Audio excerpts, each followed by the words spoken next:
জুলাই গণঅভ্যুত্থানে ইতিহাস মুছে ফেলার চেষ্টা করলে জনগণকে সাথে নিয়ে তার কঠোর জবাব দেওয়ার হুঁশিয়ারি দিয়েছেন বাংলাদেশ জামায়াতে ইসলামীর আমির ডাক্তার শফিকুর রহমান। তিনি অভিযোগ করেন, জুলাইয়ের সুবিধাভোগীরাই এখন এই ইতিহাস ভুলিয়ে দিতে চাইছে এবং এ কারণেই সরকার গণভোটের রায় ও জুলাই সনদ বাস্তবায়নের টালবাহানা করছে।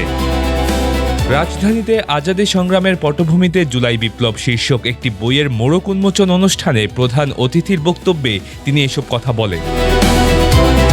বিরোধী দলীয় এই নেতা বলেন, স্বাধীনতার ৫৪ বছরে দেশে ফ্যাসিবাদের শিকড় অনেক গভীরে পৌঁছেছে এবং জুলাইয়ের তীব্র আন্দোলনে বড় বড় স্বৈরাচারী বট গাছ উপড়ে গেলেও এখনও কিছু অস্তিত্ব রয়ে গেছে।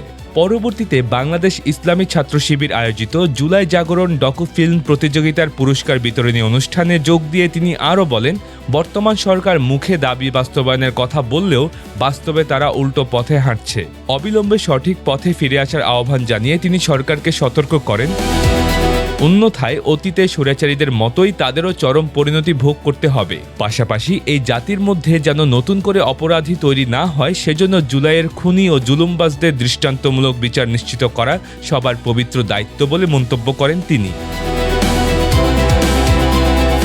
দেশের রাজনীতি ও জাতীয় সব খবরের বস্তুনিষ্ঠ বিশ্লেষণ সবার আগে পেতে dinajpurtv.com এর সাথে যুক্ত থাকুন।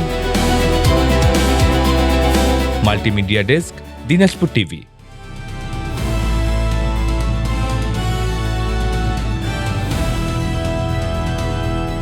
দিনাজপুর টিভি, মানুষের জীবনের কথা বলে।